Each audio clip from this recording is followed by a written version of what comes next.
বিসমিল্লাহির রহমানির রহিম। আসসালামু আলাইকুম। আমি আজকে বাস্তব সংখ্যার দ্বিতীয় পর্ব নিয়ে হাজির হয়েছি।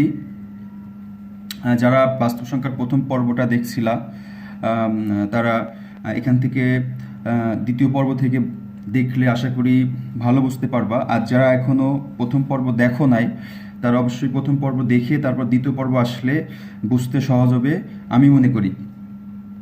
তাহলে আজকে কথা না বাড়িয়ে শুরু করে দিচ্ছি দ্বিতীয় পর্ব। তো আমি এখানে লিখে রাখছি আমাদের দ্বিতীয় পর্ব। আমি বলছিলাম যে দ্বিতীয় পর্বতে আমরা সরাসরি অঙ্ক শুরু করব। অঙ্ক শুরু করার আগে যে অনুশীলনীমূলক যে সমস্যাগুলো আছে, সমস্যা সমাধান করার আগে আমাদের আগে যেটা জানতে হবে সেটা হচ্ছে মৌলিক সংখ্যা, গুণনীয়ক, গণিতক, তারপরে এদিকে একটা আইটেম লিখে রাখছি সেটা হচ্ছে সহমৌলিক সংখ্যা। এগুলো জানলে আমাদের অঙ্কগুলো করতে একটু সহজ হবে। তো মৌলিক সংখ্যা কাকে বলে এটা তোমরা অনেক আগ থেকে পড়ে আসতেছো, ক্লাস 8-7 থেকে পড়ে আসতেছো। মৌলিক সংখ্যা কি? তাহলে আমরা কিন্তু মৌলিক পদার্থ পড়ছি না, যে সকল পদার্থকে ভাঙলে ওই পদার্থ ছাড়া অন্য কোনো পদার্থ পাওয়া যায় না।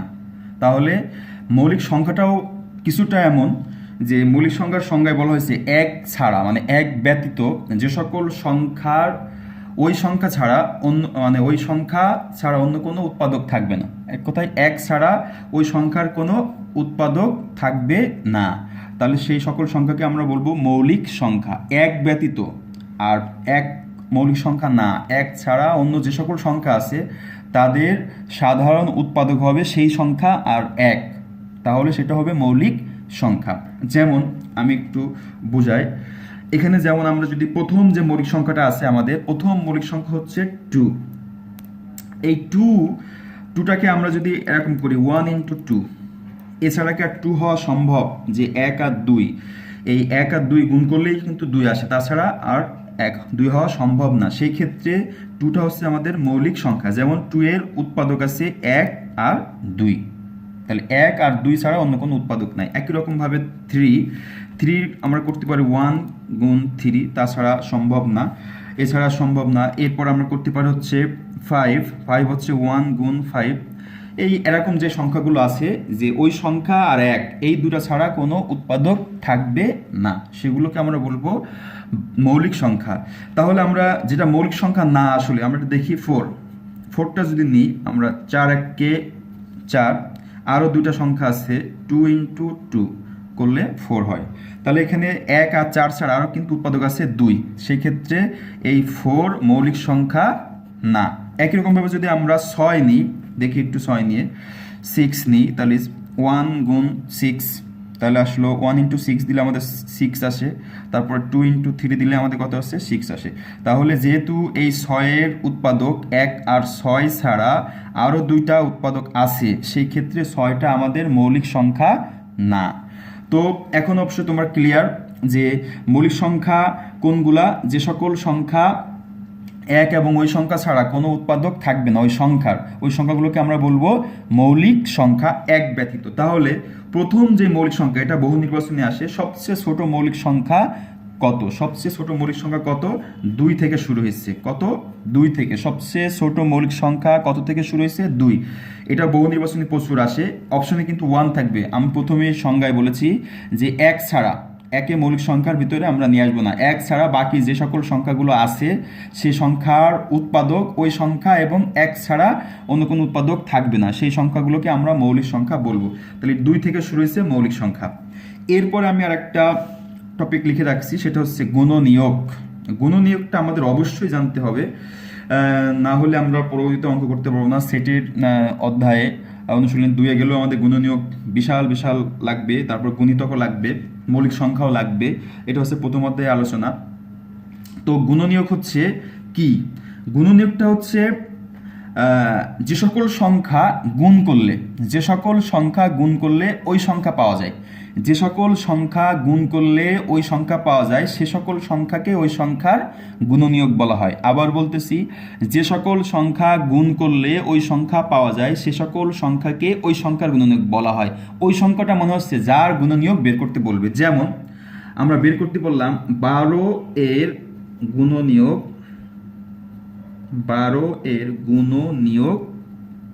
সমূহ কি কি। তাহলে আমরা দেখব কত কত গুণ করলে 12 পাওয়া যায়, সেই সকল সংখ্যা হবে 12 এর গুণনীয়ক। দেখি কত কত গুণ করলে 12 পাওয়া যায়। তো আমরা 1 আর 12 মানে 1 আর 12 গুণ করলে 12 পাই, আবার 2 6 গুণ করলে 12 পাই, তারপরে 3 4 করলে 12 পাই। তাহলে 12-র সাথে 1 গুণ করলে 12, 2 এর সাথে 6 গুণ করলে 12 12, আবার 3-এর সাথে 4 গুণ করলেও 12। তাহলে আমি বলছিলাম যে সকল সংখ্যা গুণ করলে ওই সংখ্যা পাওয়া যাবে, কোন সংখ্যা 12 পাওয়া যাবে। তাহলে 12 কি কি গুণ করলে হয়েছে, 1 আর 12 গুণ করলে 12 হয়েছে, 6 আর 2 গুণ করলে 12 হয়েছে, 3 আর 4 গুণ করলে 12 হয়েছে। সেই ক্ষেত্রে এই সংখ্যাগুলো হবে 12 এর গুণনীয়ক। তাহলে 12 এর গুণনীয়ক আমাদের হচ্ছে 1 2 3 4 6 আর 12। বিষয় ক্লিয়ার। একই রকমভাবে যদি আমরা আর একটা লিখি যে হচ্ছে 24 এর গুণনীয়ক যদি বের করতে চাই, তাহলে 1 ইন্টু 24, 2 ইন্টু 12, তারপরে 3 দিয়ে যায়, 3 8 24, 3 গুণ 8, 4 দিয়ে যায়, 4 6 24। আর কোনো সংখ্যা আছে যায়, তাহলে 1-এর সাথে 24 গুণ করলে 24 হয়, 2 12 দিয়ে 24, 3 8 24, আর হচ্ছে 4 6 24। আর যদি আমরা নিই 5 দিয়ে যায় না, 6-6-এর সাথে একবার হয়ে গেছে। সেই ক্ষেত্রে 24 এর গুণনীয়ক সমূহ আমাদের হবে, গুণনীয়ক সমূহ হবে যে হচ্ছে 1 2 3 4 6 12 আর 24। এটা হচ্ছে 24-এর গুণনীয়ক। তো প্রিয় শিক্ষার্থী বৃন্দ, তোমরা অবশ্যই বুঝতে পারছো গুণনীয়ক কি। গুণনীয়ক হচ্ছে ওই সকল সংখ্যা যেগুলো গুণ করলে আমরা একটা নির্দিষ্ট সংখ্যা পাবো, ওই নির্দিষ্ট সংখ্যার গুণনীয়ক হবে সেই সকল সংখ্যা। আর গুণিতকটা ঠিক উল্টা। গুণিতক হচ্ছে ওই সংখ্যা দিয়ে যে সকল সংখ্যাকে নিঃশেষে ভাগ করা যায়, ওই সংখ্যা দিয়ে যে সকল সংখ্যাকে নিঃশেষে ভাগ করা যাবে, ওই সকল সংখ্যাকে ওই সংখ্যার নির্দিষ্ট সংখ্যার গুণিতক বলবো। যেমন আমরা যদি বলি 3-এর গুণিতক, 3-এর গুণিতক সমূহ, তাহলে 3 দ্বারা নিঃশেষে ভাগ করা যায় এমন কোন সংখ্যাগুলো আছে? 3 দ্বারা নিঃশেষে ভাগ করা যায় এমন অনেক সংখ্যায় আছে। যেমন এটা 3 লিখবো, 3-কে 3 দিয়ে ভাগ করা যায়, 6-কে 3 দিয়ে ভাগ করা যায়, তারপরে 9-কে ভাগ করা যায়, 12-কে ভাগ করা যায়, 15 18 21, এভাবে চলতেই থাকবে। দেখো এখানে যে কটা আমি সংখ্যা লিখছি সব 3 3 করে বাড়ছে। তার মানে 3-এর গুণিতক হচ্ছে 3 দ্বারা যে সকল সংখ্যাকে নিঃশেষে ভাগ করা যায়। তাহলে 3-কে 3 দিয়ে ভাগ করলে কোনো ভাগশেষ থাকে না, 6-কে 3 দিয়ে ভাগ করলে ভাগশেষ থাকে না, 9-কে 3 দিয়ে ভাগ করলে ভাগশেষ থাকে না, এভাবে চলতেই থাকবে, এর কোনো শেষ নাই। তাহলে গুণিতক একেবারে সহজ জিনিস। গুণিতক হচ্ছে ওই সকল সংখ্যা যে সকল সংখ্যাকে ওই সংখ্যা দিয়ে নির্দিষ্ট সংখ্যা দিয়ে ভাগ করা যাবে নিঃশেষে। যদি আমরা এখানে 5-এর গুণিতক সমূহ নির্ণয় করি, তাহলে 5 দিয়ে কাকে ভাগ করা যায়, কাকে 5-কে ভাগ করা যায়, তারপর হচ্ছে 10-কে ভাগ করা যায়, 15-কে ভাগ করা যায়, 20-কে ভাগ করা যায়, 25-কে ভাগ করা যায়, 30-কে ভাগ করা যায়, এভাবে চলতেই থাকবে। এটা হচ্ছে গুণিতক। তাহলে গুণনীয়ক হচ্ছে গুণ, আর গুণিতক মানে হচ্ছে ভাগ। গুণনীয়ক হচ্ছে গুণ করে পাইছি, আর গুণিতক হচ্ছে যে সকল সংখ্যাকে ভাগ করে আমরা পাচ্ছি। তো এখন তোমরা অবশ্যই নিশ্চয়ই বুঝতে পারছো যে গুণনীয়ক কি আর গুণিতক কি। এখন আমি আসবো সহমৌলিক সংখ্যা। এখন আসবো সহমৌলিক সংখ্যা। সহমৌলিক সংখ্যা কোনগুলা এটা অবশ্যই জানতে হবে আমাদের।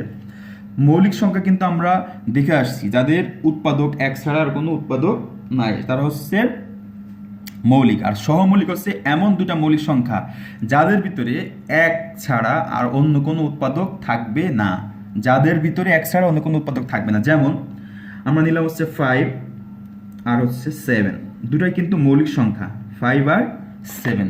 এই 5 আর 7-এর ভিতরে কোনো গসাগু কি আছে এক ছাড়া? গসাগু যদি না থাকে তার গসাগু আমরা জানি 1 হয়।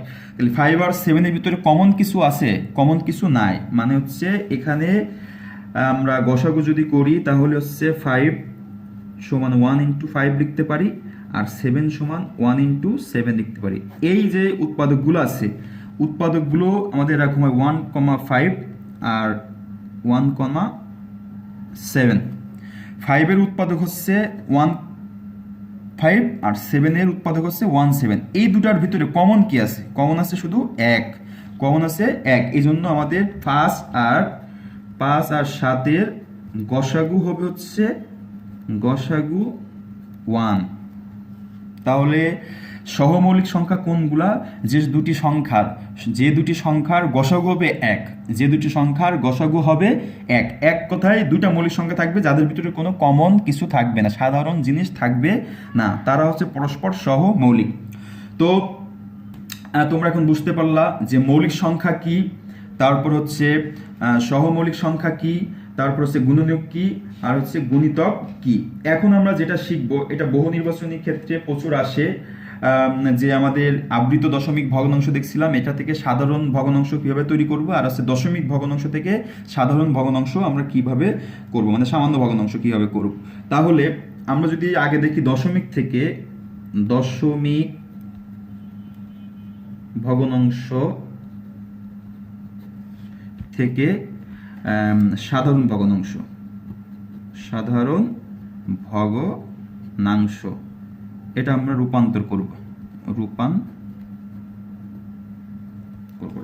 তাহলে আমরা যদি একটা সাধারণ ভগ্নাংশ লিখি, সাধারণ ভগ্নাংশ আমরা যদি লিখলাম দশমিক ভগ্নাংশ 2.5, এটা আমরা প্রথম দিন শিখছিলাম 2.5। এটাকে আমরা সাধারণ ভগ্নাংশ তৈরি করব যেখানে লব থাকবে আর হর থাকবে। সেই ক্ষেত্রে আমরা কি করব?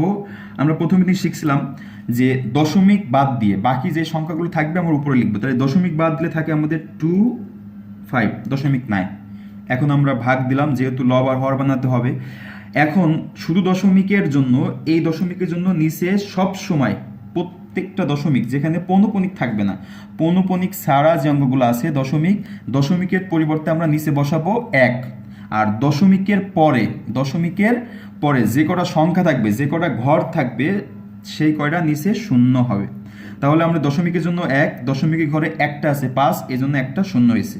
এখন দেখো এই অঙ্কের ভিতরে কোনো দশমিক নাই এবং লব আর হর হয়ে গেল। যদি কাটাকাটি করি, 5 দিয়ে কাটাকাটি করা যায়, 5 2 10 আর হচ্ছে 5 5 25।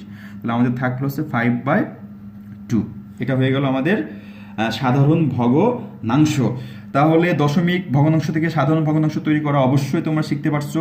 বাসায় অবশ্যই বেশি বেশি প্র্যাকটিস করবা। এটা কিন্তু বহু নির্বাচনে আসে, প্রত্যেক পরীক্ষায়, বোর্ড পরীক্ষায় বহু নির্বাচনে একটা থেকে দুটা প্রশ্ন থাকে। আমি আরেকটা দেখি পারি কিনা। 3.05, এখানে আসলো 3.05। এটাকে যদি আমরা সাধারণ ভগ্নাংশ তৈরি করতে চাই, একই রকম করব।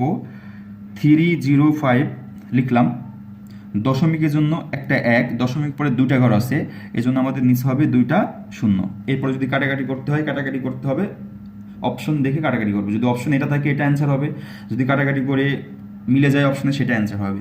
তো দশমিক ভগ্নাংশ থেকে যদি আমরা সাধারণ ভগ্নাংশ তৈরি করতে চাই, আমাদের পদ্ধতি হচ্ছে এটা। এছাড়া যদি আমরা আবৃত দশমিক ভগ্নাংশ তৈরি করতে চাই, আবৃত দশমিক ভগ্নাংশ থেকে সাধারণ ভগ্নাংশ, এটা হচ্ছে আবৃত বা পৌনঃপুনিক থেকে। সহজের জন্য আমরা পৌনঃপুনিক লিখলাম, পৌনঃপুনিক থেকে সাধারণ ভগ্নাংশতে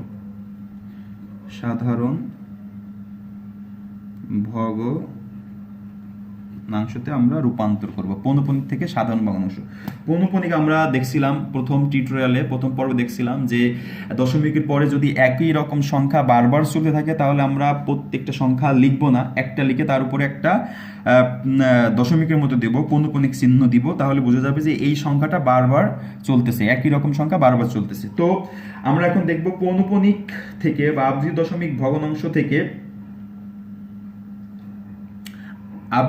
ভগ্নাংশ থেকে কিভাবে সাধারণ ভগ্নাংশ রূপান্তরিত করা যায়।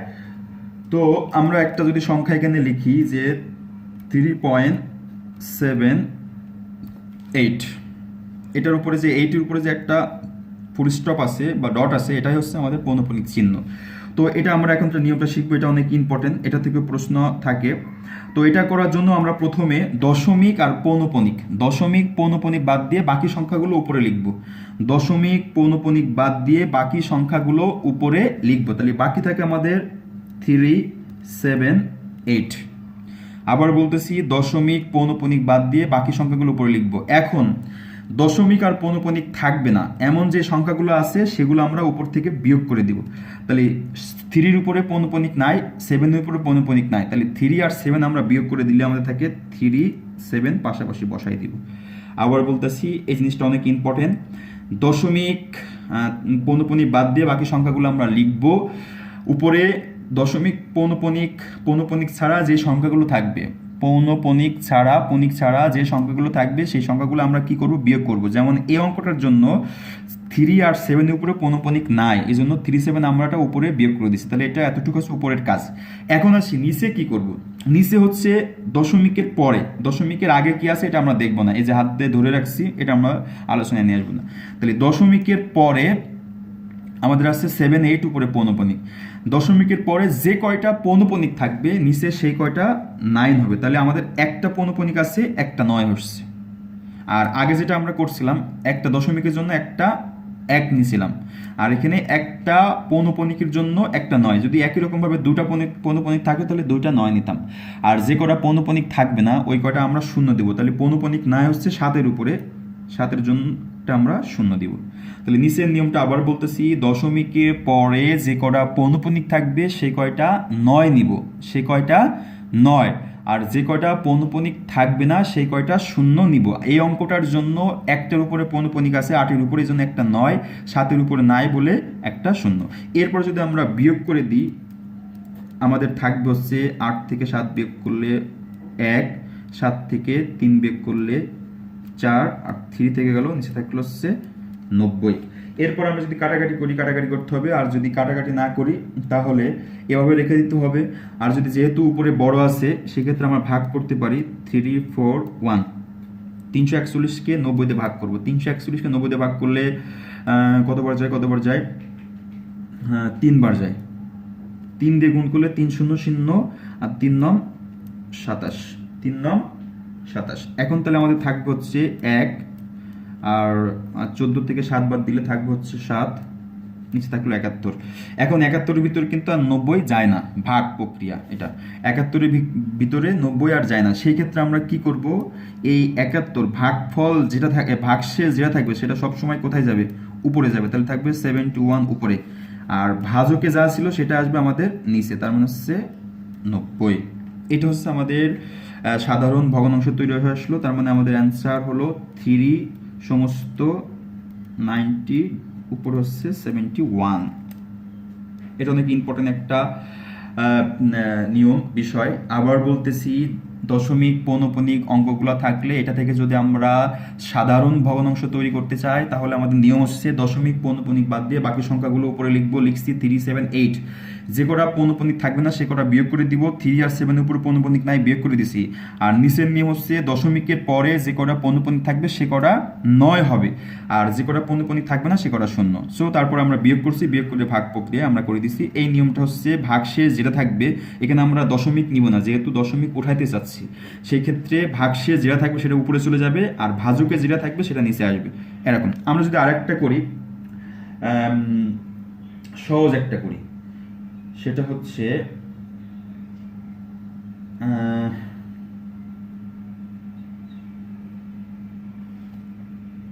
এটা যদি আমরা করি যে 0.16, 0.16 উপরে পৌনঃপুনিক, এটা একটু দেখে আসি পারি কিনা। তো আমরা দশমিক পৌনঃপুনিক বাদ দিয়ে বাকি সংখ্যাগুলো লিখব। দশমিক পৌনঃপুনিক বাদ দিলে থাকে আমাদের 0.16। তাহলে এই পাশে শূন্যের কোনো দাম নাই, এটা লিখলেও চলে, না লিখলেও চলে। আর উপরের নিয়ম হচ্ছে বিয়োগ করব যার উপরে পৌনঃপুনিক নাই। তাহলে 0 আর 1 উপরে পৌনঃপুনিক নাই, 0 আর 1। নিচের নিয়ম হচ্ছে দশমিকের পর যে কয়টা পৌনঃপুনিক থাকবে, দশমিকের পর যে কয়টা পৌনঃপুনিক, তাহলে 6-এর উপরে একটার উপর আছে একটা 9, আর একটার উপর নাই একটা 0। এখন আমরা যদি বিয়োগ করি তাহলে 16 থেকে 1 বিয়োগ করলে থাকে আমাদের 15, নিচে থাকে হচ্ছে 90। এরপরে কিন্তু আমরা কাটাকাটি করতে পারি সহজে, 5 দিয়ে কাটাকাটি করা যায়। 5 দিয়ে কাটাকাটি করলে আমাদের থাকে হচ্ছে 3 5 15, আর 5 দিয়ে কাটাকাটি করলে হবে 5 1 5 থাকবে 40, 5 8 40, তাহলে 5 18 90। এটা আমাদের থাকলো উপরে হচ্ছে 3 আর নিচে থাকলো 18। এরপরে কিন্তু কাটাকাটি করা যায়, 3 আর 6, 3 1 3, 3 6 18। তাহলে আমাদের থাকলো হচ্ছে এরকম যে উপরে 1 নিচে 6, উপরে 1 নিচে 6, তাহলে এটা কিন্তু আমাদের এখন অ্যান্সার 1/6। এখানে আমাদের শুধু এটাই থাকতেছে, এটা কিন্তু সাধারণ ভগ্নাংশে তৈরি হয়ে গেল। এরকম ছোটোখাটো অঙ্ক বহু নির্বাচনীতে প্রচুর আসে, অথবা যদি সৃজনশীল আসে তাহলে কিন্তু ক নম্বর প্রশ্ন আসতে পারে যে এটাকে সামান্য ভগ্নাংশে পরিণত করো। তো প্রিয় শিক্ষার্থীবৃন্দ, তোমরা অবশ্যই জানলা দশমিক ভগ্নাংশ থেকে সাধারণ ভগ্নাংশে রূপান্তর করার পদ্ধতি, আর আছে পৌনঃপুনিক থাকলে সাধারণ ভগ্নাংশ তৈরি করার নিয়ম। পৌনঃপুনিক থাকলে এটা অবশ্যই তোমরা শিখবে, এটা ভেরি ভেরি ইম্পর্টেন্ট, এটা আমাদের শিখতেই হবে।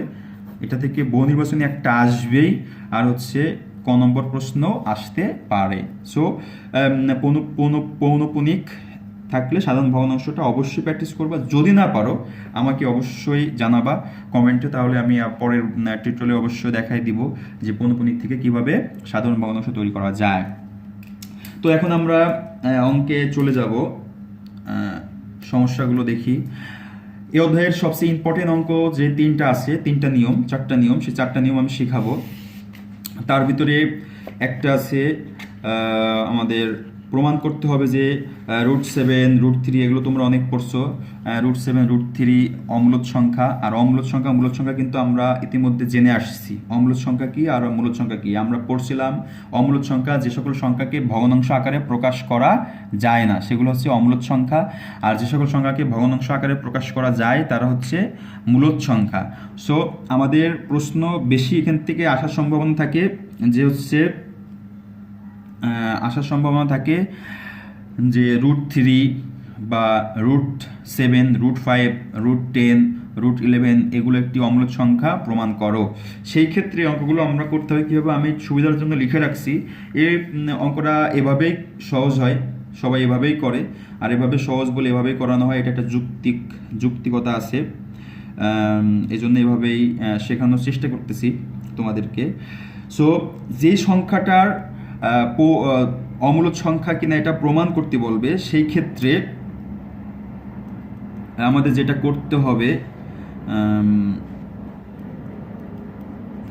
সেটা হচ্ছে, দেখি এখানে আমরা লিখছি প্রমাণ করো যে √7 একটি অম্লত সংখ্যা। তোমাদের বইতে উদাহরণে প্রতিকাতে 2 দেওয়া আছে √3 একটি অম্লত সংখ্যা প্রমাণ করা, আর আমি √7 নিয়েছি, তাহলে এটা বুঝলে ওটা সহজ হবে।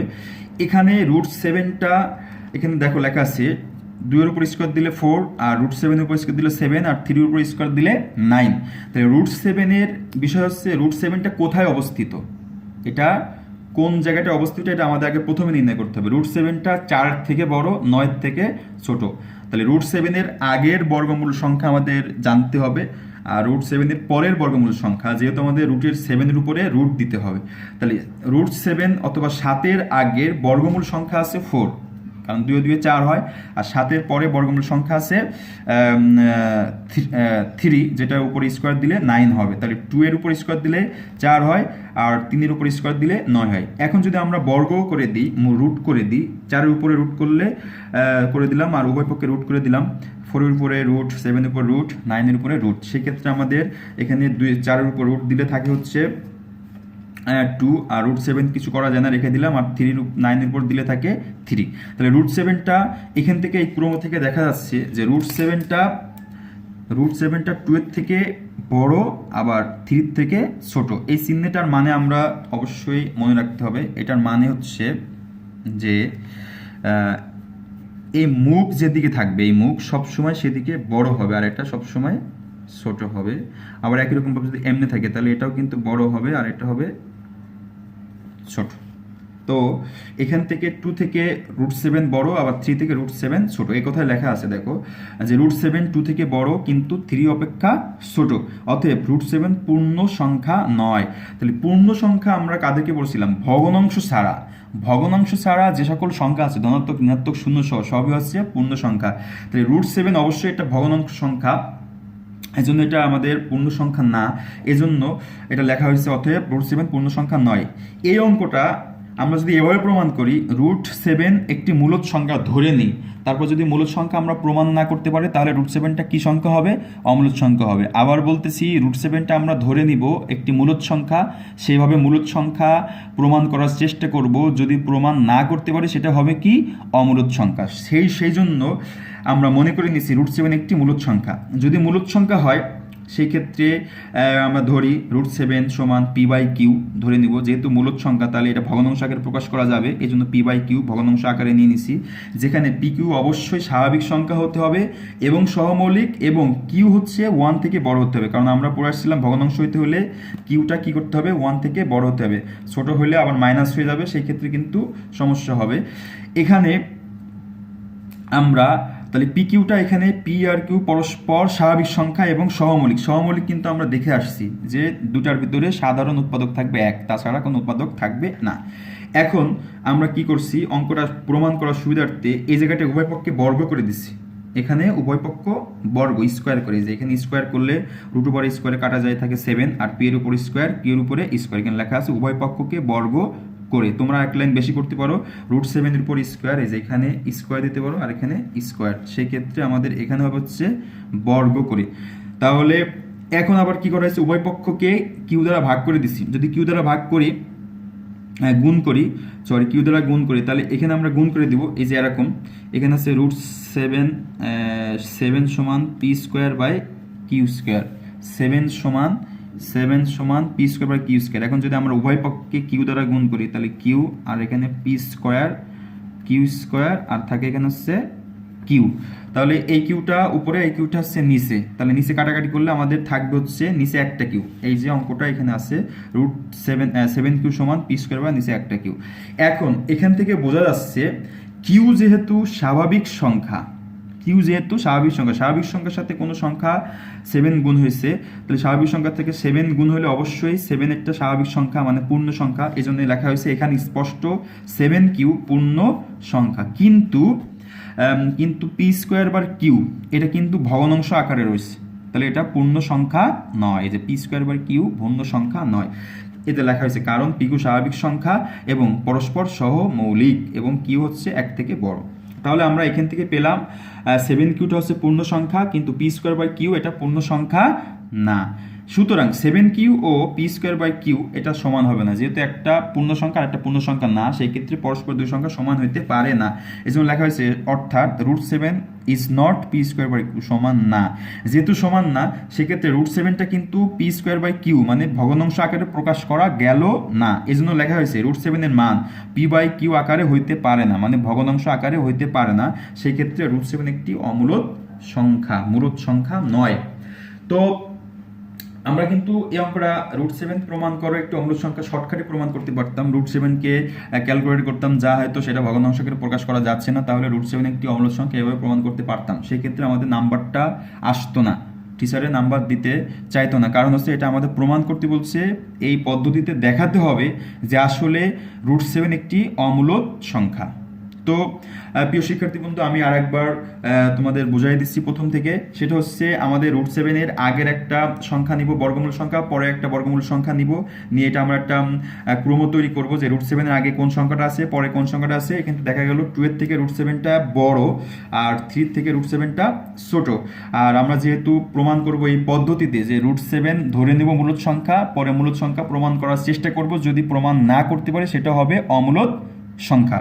সো এটা অমূলদ সংখ্যা, আমরা মূলদ সংখ্যা প্রমাণ করার চেষ্টা করব। এই জন্য যেহেতু মূলদ সংখ্যা প্রমাণ করতেছি, সেই ক্ষেত্রে আমরা ধরে নিব যে √7 সমান হচ্ছে p/q মানে ভগ্নাংশ আকারে। সেই ক্ষেত্রে আমরা উভয় পক্ষ বর্গ করছি, বর্গ করে আমাদের এখানে আসছে 7q সমান হচ্ছে p²/q, কারণ হচ্ছে উভয় পক্ষ কিউ দ্বারা গুণ করে দিছি।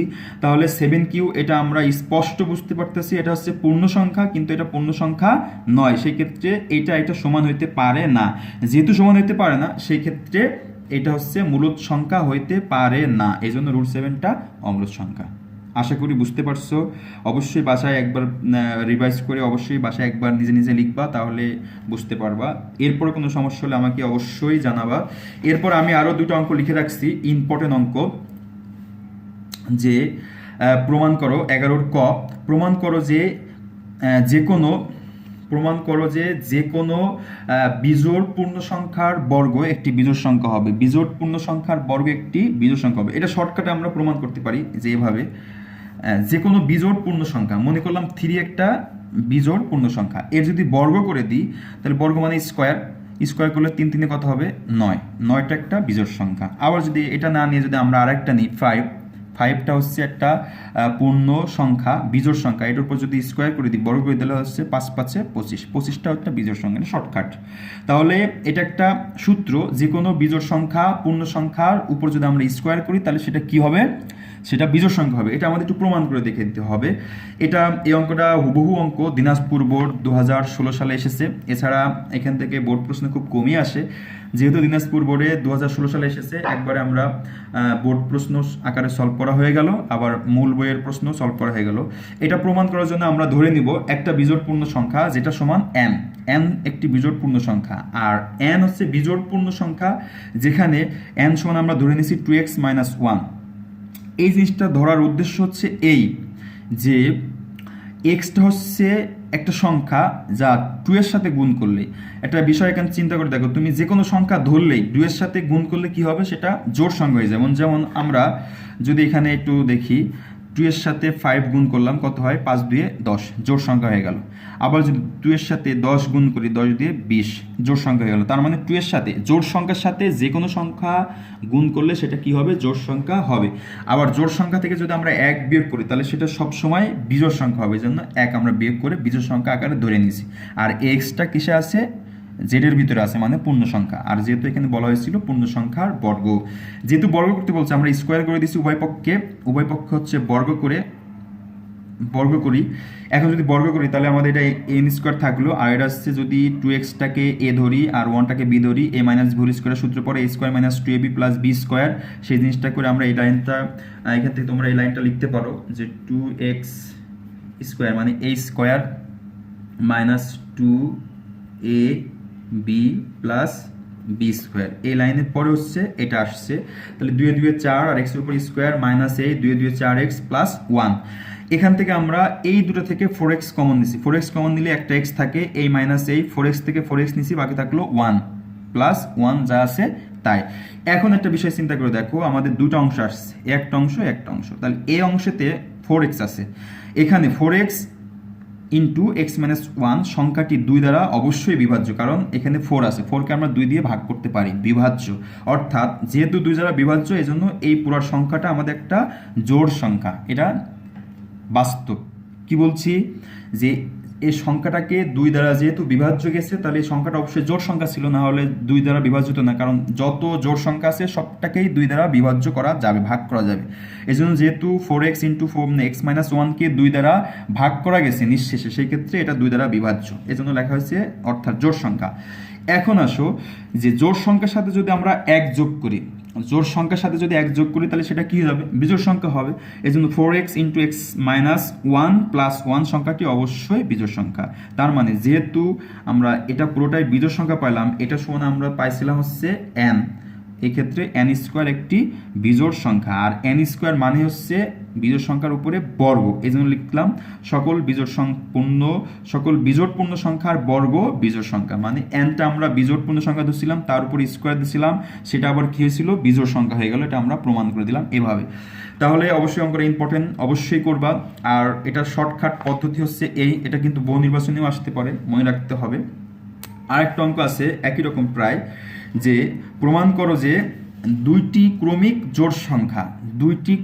জোড় সংখ্যার গুণফল 8 দ্বারা বিভাজ্য, দুইটি ক্রমিক জোড় সংখ্যার গুণফল 8 দ্বারা বিভাজ্য। তাহলে ক্রমিক সংখ্যা বলতে আমরা বুঝি ধারাবাহিকভাবে, যেমন 1 এর পর 2, 2 এর পর 3, 3 এর পর 4, এটা হচ্ছে ক্রমিক সংখ্যা। আর ক্রমিক জোড় সংখ্যা যদি হয় তাহলে হবে 2, পরেরটা হচ্ছে 4, এভাবে বাড়তে থাকবে, মানে 2 2 করে বাড়বে। সেই ক্ষেত্রে আমরা এখানে এটাও দিনাজপুর বোর্ডে আসছে 2016 সালে, গ নম্বর প্রশ্নে আসছিল। তাহলে মনে করে নিছি দুটি ক্রমিক জোড় সংখ্যা, একটা হচ্ছে 2x একটা সংখ্যার সাথে 2 গুণ করলে অবশ্যই সেটা জোড় হবে, আর তারপরে জোড় করতে হলে আবার কত যোগ করতে হবে? 2 যোগ করতে হবে। যেমন এখানে যদি আমাদের একটা সংখ্যা জোড় সংখ্যা 2 ধরে নিতাম, পরের জোড় সংখ্যা কত হতো? 4 হতো। তার মানে 2 এর সাথে 2 যোগ করছি, পরের জোড় সংখ্যা কত হতো? 6 হতো। 4 এর সাথে 2 যোগ করছি, সেই ক্ষেত্রে আমাদের একটা ধরে নিচ্ছি 2x, তাহলে পরেরটা হবে 2x এর সাথে 2 যোগ। এই দুটার কি করতে বলছে? ক্রমিক সংখ্যার গুণফল, তার মানে এই দুটো গুণ করতে হবে। গুণ করলে যা হবে সেটা 8 দ্বারা ভাগ হবে, এটা আমাদের দেখাতে বলছে। তাহলে আমরা যেহেতু ধরে নিচ্ছি 2x ও 2x প্লাস 2, সেই ক্ষেত্রে এই দুটো আমরা গুণ করে দিব। এই যে গুণ করছি 2x আর 2x প্লাস 2, গুণ করলে আমাদের এটা একটু আমরা ভেঙে লিখছি যে এই ব্র্যাকেটের এখানে 2x প্লাস 2 ছিল, এই 2x প্লাস 2 থেকে আমরা 2 কি করছি? কমন নিছি। তাহলে 2x থেকে 2 কমন নিলে থাকে একটা x, এই একটা x প্লাস 2 থেকে 2 কমন নিলে থাকবে 1। কমন মানে হচ্ছে ভাগ, তার মানে 2x কে 2 দিয়ে ভাগ করলে একটা x থাকবে, আর 2 কে 2 দিয়ে ভাগ করলে 1 থাকবে। তাহলে আমার এখানে হলো 2 আর 2 গুণ করলে 4, তাহলে হলো 4x x প্লাস 1। তাহলে আমাদের লাস্ট সংখ্যা আসলো 4x ইন্টু এক্স প্লাস 1। এই সংখ্যাটা দেখো x ও x প্লাস 1, এই দুটি সংখ্যা ক্রমিক সংখ্যা, কারণ x পরের সংখ্যা হবে x প্লাস 1, পরের সংখ্যা হবে x প্লাস 2, পরের সংখ্যা হবে x প্লাস 3। তার মানে x আর x প্লাস 1 দুটা ক্রমিক সংখ্যা, যাদের ভিতরে যেহেতু দুটা ক্রমিক সংখ্যা, একটা জোড় হবে একটা বিয়োগ হবে, বিজোড় হবে। যেমন 2 3 দুটা ক্রমিক সংখ্যা, 2 3 দুটা ক্রমিক সংখ্যা, সেই ক্ষেত্রে কিন্তু 2 জোড় 3 বিজোড়। আবার এটা বাদে যদি আমরা 5 6 নিই, 5 6, 5টা হচ্ছে বিজোড়, 6টা হচ্ছে জোড়। তার মানে আমরা যদি পরপর দুইটা ক্রমিক সংখ্যা নিই, ক্রমিক সংখ্যার ভিতরে একটা জোড় হবে আর একটা অবশ্যই বিজোড় হবে। এই জন্য x আর x প্লাস 1 দুটা যেহেতু ক্রমিক সংখ্যা, সেই ক্ষেত্রে এই দুটার ভিতরে একটা জোড় আর একটা বিজোড়, অবশ্যই একটা জোড় একটা বিজোড় সংখ্যা। সুতরাং x ইন্টু এক্স প্লাস 1 এটা দ্বারা আমার 2 দ্বারা বিভাজ্য হবে। যেমন আমরা দুটো সংখ্যা নিচ্ছি, দেখো 2 আর 3, এটা দুটো ক্রমিক সংখ্যা। এই দুটো ক্রমিক সংখ্যার গুণফল যদি আমরা গুণ করি, এটাকে অবশ্যই 2 দ্বারা ভাগ হয়ে যায়। এই যে 2 1 কে 2, তাহলে থাকলো আমাদের 3 বিভাজ্য। আরও যদি এটা না নিয়ে আমরা 7 আর 8 নিতাম, 7 আর 8 এই দুটো গুণকে যদি 2 দিয়ে ভাগ করতাম, তাহলে দেখো 2 দিয়ে 8কে ভাগ করলে 4 হতো, 4 সাথে 28 হতো। তার মানে দুটা ক্রমিক সংখ্যাকে 2 দিয়ে নিঃশেষে ভাগ করা যায়। এজন্য আমরা লিখছি এখানে x ইন্টু এক্স প্লাস 1, এটাকে 2 দ্বারা ভাগ করা যাবে। যেহেতু এটাকে 2 দ্বারা ভাগ করা যাবে, এখানে আছে 4x ইন্টু এক্স প্লাস 1, এই সংখ্যা এই 4 এর সাথে যদি আমরা 2 গুণ করে দিতাম, তাহলে কত হতো? 8। তাহলে 8 দ্বারা এই সংখ্যাটাকে বিভাজ্য করা যাইতো। তাহলে আমরা বুঝতে পারলাম যে যে কোনো দুটা ক্রমিক সংখ্যা কে গুণফলকে আমরা কি দিয়ে গুণ করতে পারবো? ভাগ করতে পারবো, 8 দ্বারা ভাগ করতে পারবো, মানে 8 দ্বারা বিভাজ্য হবে। সুতরাং দুইটি ক্রমিক জোড় সংখ্যার গুণফল 8 দ্বারা বিভাজ্য হবে, এটা আমাদের প্রমাণ করতে বলছে। এই দুটো অঙ্ক ভেরি ভেরি ইম্পর্টেন্ট। অবশ্যই আমি আশা করছি তোমরা বুঝতে পারছো। আমি যেভাবে অঙ্কটা বোঝানোর চেষ্টা করলাম, অবশ্যই এভাবে করবা, বাসায় অবশ্যই প্র্যাকটিস করবা। এই অঙ্ক দুটো অবশ্যই তোমাদের পারতে হবে। আরেকটা অঙ্ক আমি যেটা করলাম রুট দিয়ে অম্লদ সংখ্যা প্রমাণ, এই। এখন আরেকটা অঙ্ক আমি যেটা দেখাবো, লাস্ট অঙ্ক, সেটা হচ্ছে দুইটা অঙ্কের মাঝে অম্লদ সংখ্যা নির্ণয় করা। দুটো অঙ্কের মাঝে অম্লদ সংখ্যা নির্ণয় করা। এখানে আমি অঙ্কটা লিখে রাখছি, সেটা হচ্ছে 10-এর ক নম্বরটা। 10-এর ক নম্বর অঙ্কটা বলছে 0.31 এবং 0.12 এর মধ্যে দুইটি অম্লদ সংখ্যা নির্ণয় করো।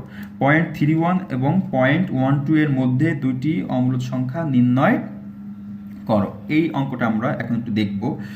তো অম্লদ সংখ্যা কাদেরকে বলে আমরা কিন্তু দেখে আসছি, শুনে আসছি যে সকল সংখ্যাকে p/q আকারে প্রকাশ করা যায় না, মানে হচ্ছে ভগ্নাংশ আকারে প্রকাশ করা যায় না, সেগুলোকে আমরা বলি অম্লদ সংখ্যা। তাহলে এখান থেকে অম্লদ সংখ্যা বের করব কিভাবে একটু দেখো। এখানে আমাদের একটা কিন্তু বড় 0.12 এটা ছোট, আর 0.31 এটা অবশ্যই বড়। তাহলে এই দুটার মাঝে আমাদের অম্লদ সংখ্যা বের করতে হবে। তা যেহেতু অম্লদ সংখ্যা বের করতে বলছে, এটা কিন্তু কোনো নির্দিষ্ট অঙ্ক নাই যে তুমি এটাই অম্লদ সংখ্যা বের করবা। এটা অনেকগুলা কোটি কোটি অম্লদ সংখ্যা আছে এর ভিতরে। আমি একটু দেখি কিভাবে করব। যে আমি মনে করে নিলাম, মনে করি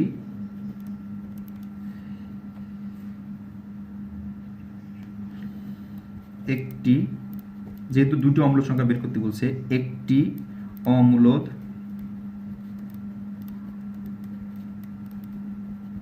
সংখ্যা a সমান, অম্লদ সংখ্যা আমি দেখো এখান থেকে বানাবো যে 0.12 থেকে বড় নিব আর 0.31 এর থেকে ছোট নিব। কিভাবে নিব দেখো, আমরা যদি এরকম করে নিই যে 0.13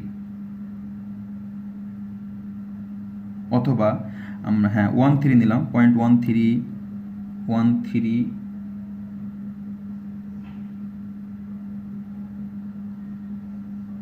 0.133 এভাবে চলতেই থাকলো। দেখো এটা কেন নিছি, এটা ধারাবাহিকভাবে নিছি যে বাড়তে আছে 0.133 এভাবে চলতেছে। তাহলে পরেরটা কী হবে বলো তো, 1-এর পরে 4টা 3 হবে, কারণ আমাদের এটা দেখাতে হবে যে এটা ভগ্নাংশ আকারে প্রকাশ করা যাচ্ছে না। সেই ক্ষেত্রে এখানে যেহেতু একই রকম আকারে বাড়তে আছে, মানে একই রকম আকারে বাড়ছে একটা ধারা অনুসারে, সেই ক্ষেত্রে কিন্তু এটা থামবে না, চলতেই থাকবে। এটাকে যে থামবে না, চলতেই থাকবে, এটা কিন্তু আমাদের অমূলদ সংখ্যা আমরা পড়ে আসছি, যে এটা p/q আকারে প্রকাশ করা যাচ্ছে না। এখন দেখো আমরা একটা সংখ্যা 1.3 নিছি, 1.3, কিন্তু আমাদের এটা শুরু হয়েছিল 1.2 দিয়ে। তাহলে 1.2 এর থেকে অবশ্যই 1.3টা কি ছিল, বড় ছিল। আবার এখানে শুরু হয়েছিল 3 দিয়ে, তার মানে এটা অবশ্যই 3 থেকে 0.3 থেকে ছোট। তাহলে এটা একটা সংখ্যা। আবার একই রকমভাবে তুমি আরেকটা সংখ্যা নিতে পারো, যে এটার পরিবর্তে আমরা নিতে 144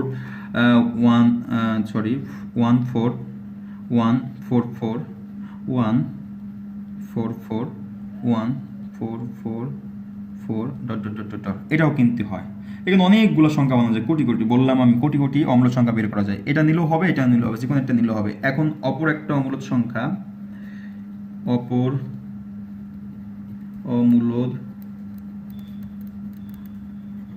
সংখ্যা যদি আমরা b মনে করি, b সমান আমরা নিলাম হচ্ছে 0.200200200 এরকম, অথবা আমরা 3টা পর্যন্ত নিলাম ডট। তাহলে এখানে দেখো আমরা b সমান নিচ্ছে হচ্ছে 0.202002000, একই রকম বাড়তে আছে। তাহলে 0.2টা 0.1 থেকে বড়, আবার 0.3 থেকে ছোট। তোমরা যে কোনো সংখ্যা এভাবে নিতে পারো যেটা অম্লদ সংখ্যা আকারে প্রকাশ করা যায়। তাহলে আমরা দুটো অম্লদ সংখ্যা মনে করে নিলাম যে a সমান এত আর b সমান এত। এখন আমাদের এখান থেকে দেখতে পাচ্ছি যে এই সংখ্যাটা অবশ্যই এটা থেকে বড়, এটা থেকে ছোট, আবার এই সংখ্যাটাও এটা থেকে বড়, এটা থেকে ছোট। সেটা আমাদের লিখতে হবে যে এখানে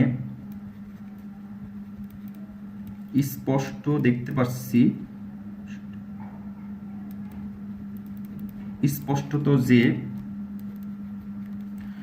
এই সংখ্যাটা এই 0.13133 এটা অবশ্যই 0.12 থেকে বড়, আর হচ্ছে 0.31 এর থেকে ছোট, 0.31 থেকে ছোট। আবার একই রকম আরেকটা আমরা যে নিয়েছিলাম যে এবং b সমান যেটা নিয়েছিলাম সেটা হচ্ছে 1.2 থেকে বড়, যেটা আমরা নিয়েছিলাম 0.2002000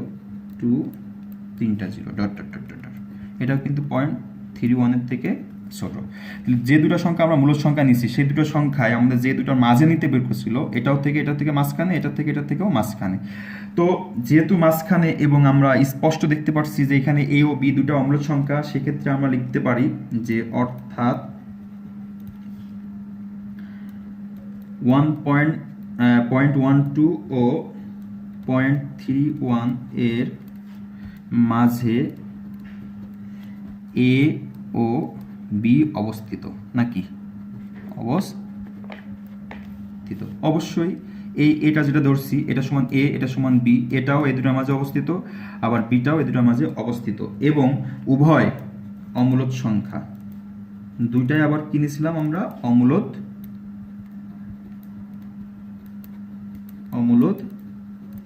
সংখ্যা।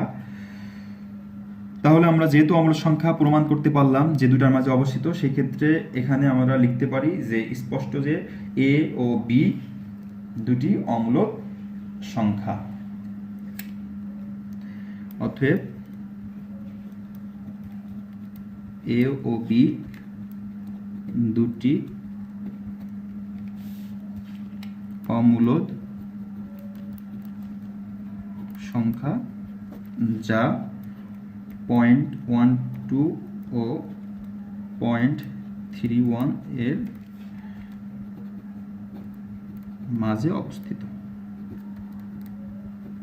শেষ। এটা হচ্ছে দুটা সংখ্যার মধ্যে যদি অম্ল সংখ্যা বের করতে বলে তো আমাদের এই নিয়মে করতে হবে, এটা হচ্ছে সঠিক উপায়। তো আবার বলতেছি, আমরা দুটা সংখ্যার ভিতরে অম্ল সংখ্যা ধরে নিব, আর এই দুটো সংখ্যার ভিতরে কোটি কোটি অম্ল সংখ্যা আছে যেটা আমরা ধরে নিয়েছি এ আর বি সমান। এই দুটা এ আর বি, এটা হচ্ছে এটা থেকে মাঝে অবস্থিত, আবার এটাও দুটো সংখ্যার মাঝে অবস্থিত, এবং আমরা স্পষ্ট জানি যে এ ও বি যেটা আমরা ধরে নিয়েছি অম্ল সংখ্যা দুটা মাঝে অবস্থিত, সেই ক্ষেত্রে এ আর বি দুটা অম্ল সংখ্যা। একেবারে সহজ জিনিস, যে কোনো সংখ্যা আসলে আমরা এভাবে বের করতে পারবো। তো আজকে এই পর্যন্তই। এই অধ্যায়টা মনে হয় কমপ্লিট হয়ে গেল। তো বাসায় প্র্যাকটিস করবা, এরপরে যদি না বোঝো আমি নেক্সট যে টিউটোরিয়াল বানাবো, এরপরে যেটা বানাবো সেটা হচ্ছে সেট ফাংশন। প্রথমে সেট থেকে শুরু করব, সেটটা শেষ হলে 2 দশমিকা শেষ হলেই আমি অনুশীলনী 2-এ চলে যাব। তো আজকের মতো ভালো থাকবা, আর আমার চ্যানেলটাকে অবশ্যই সাবস্ক্রাইব করবা, বেশি বেশি লাইক করবা, শেয়ার করবা, যেন সবাই দেখতে পারে, জানতে পারে আমি কীভাবে পড়াচ্ছি, বোঝা যাচ্ছে কিনা ইত্যাদি, সবাই উপকৃত হয়। তো ভালো থাকবা আশা করি। আসসালামু আলাইকুম।